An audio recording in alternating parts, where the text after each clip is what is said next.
Hola, mi nombre es Alejandra, soy estudiante de la Universidad del Quindío en el programa de Ciencia de la Información y la Documentación, Bibliotecología y Archivística.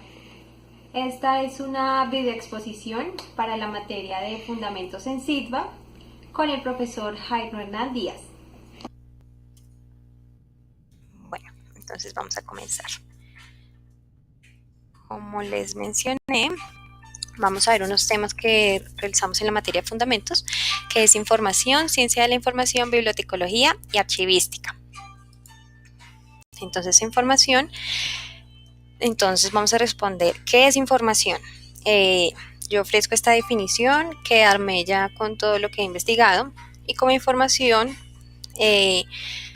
digo que es un conjunto de datos organizados y decodificados por el usuario, y que a su vez estos datos transmiten un mensaje y un conocimiento.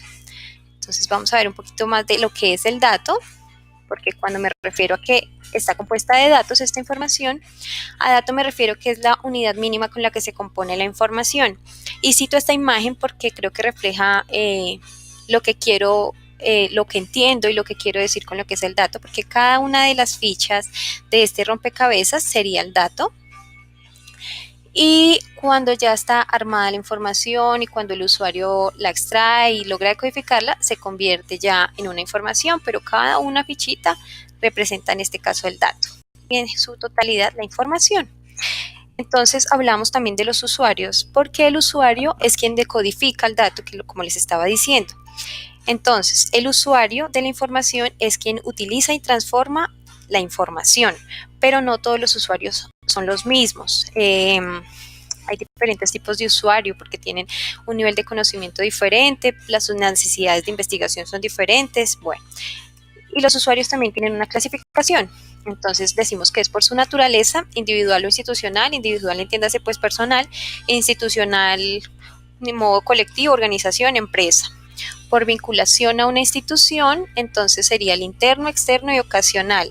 El interno es el que pertenece a esa unidad de información, el externo es el que no pertenece, pero hace sus consultas frecuentes, y el ocasional es, bueno, tampoco pertenece a esa unidad de información, pero sus visitas o sus consultas son más aisladas, ¿sí? Otro nivel es usuarios por el nivel de uso de la información, son reales y potenciales. Potenciales, entiéndase como un grupo general de personas a las que podemos llegar a esa unidad de información, y en el real ya son los que realmente utilizan esa información, ¿no? Si de todo un grupo potencial, el que nos queda es el real, que ya son más pocos. Y por el conocimiento del uso de la unidad de información. Entonces tenemos dos usuarios, el activo y el pasivo. El activo, pues es usuario que está interesado en capacitaciones, temas, aporta la unidad de información, o sea, tiene una comunicación con las personas de esa unidad de información. Y el pasivo es el que pues también asiste a la unidad de información, pero no se involucra, no hay una comunicación cercana.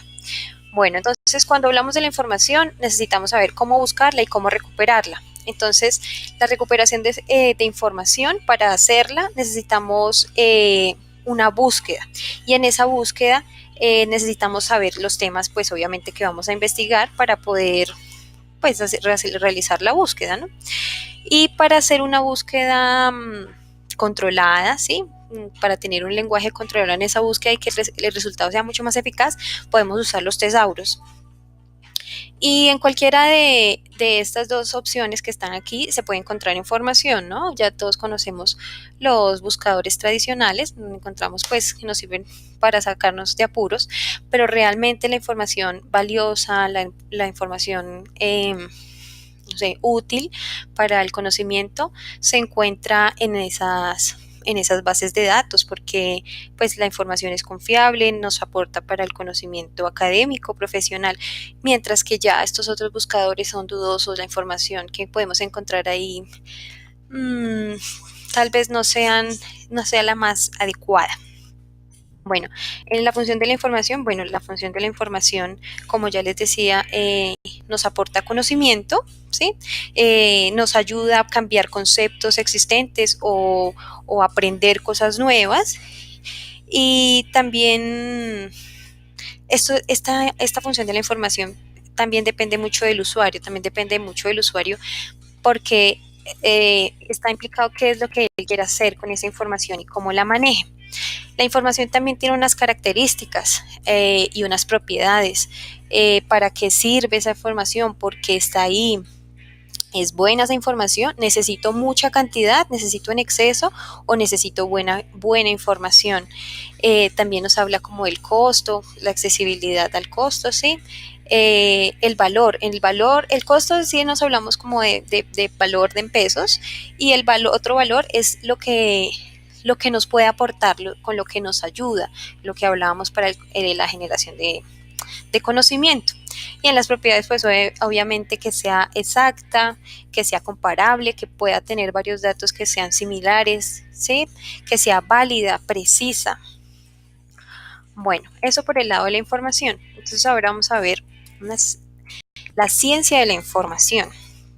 Resulta que la ciencia de la información se originó con la necesidad de controlar un enorme flujo de información que sucedió por allá al finalizar la Segunda Guerra Mundial. Y para mí la ciencia de la información fue un avance tecnológico y también un avance social. Resulta que en la investigación me encontré con este señor Paul Otlet, que es considerado como el padre de todas estas ciencias, ¿no? Y lo que él quería era que toda la gente tuviera acceso a la información de una manera eficaz. Dentro de toda la historia y la ciencia y los aportes que hizo Otlet, él mencionaba algo muy bonito, algo muy chévere, que era que todo el mundo tuviera acceso a la información, que él no quería quedarse con esa información en sus libros, ¿no? Entonces lo que hizo fue desarrollar algo que se llamó el Mundaneum, y entonces eso era como una especie de Google, pero ellos no usaban en ese momento de la internet. Sin embargo, la intención de ellos era que todo el mundo tuviera acceso a esa información. Aparte del Mundaneum, también encontré que la información sobre la Mundoteca, una información sobre la Mundoteca. ¿Qué era la Mundoteca? La Mundoteca era como un cajón, por decirlo así, que tenía muchos libros, y entonces se los llevaba a diferentes sitios para que la gente se informara y se empapara como de toda esa información que él llevaba. Y eso es como lo chévere de todo lo que sucedió aquí, porque dejaba a un lado como que la gente tenga que ir a las bibliotecas, sino él quería que todo el mundo tuviera conexión a eso. Entonces, la parte de la ciencia de la información, pues busca, selecciona, organiza, almacena información. Entonces, es una ciencia muy actual, por decirlo de alguna manera. Y ahora entonces vamos a hablar sobre la bibliotecología.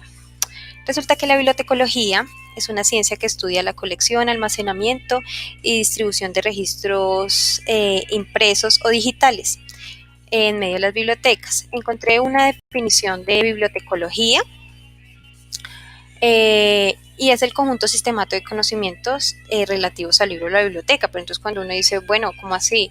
O sea, solo se centra en la biblioteca. Yo pienso eso y solo pienso que hablan de la biblioteca. Pues resulta que eso tuvo que ir cambiando cuando fue el avance tecnológico, y ese concepto tuvo que ser cambiado, ¿sí? Ya que los conceptos enfocados al libro y la biblioteca debieron enfocarse ya más como no solo a un documento físico, sino también a un documento digital, como lo vemos en este caso. Y también eso era lo que hacía de nuevo en esto de la bibliotecología.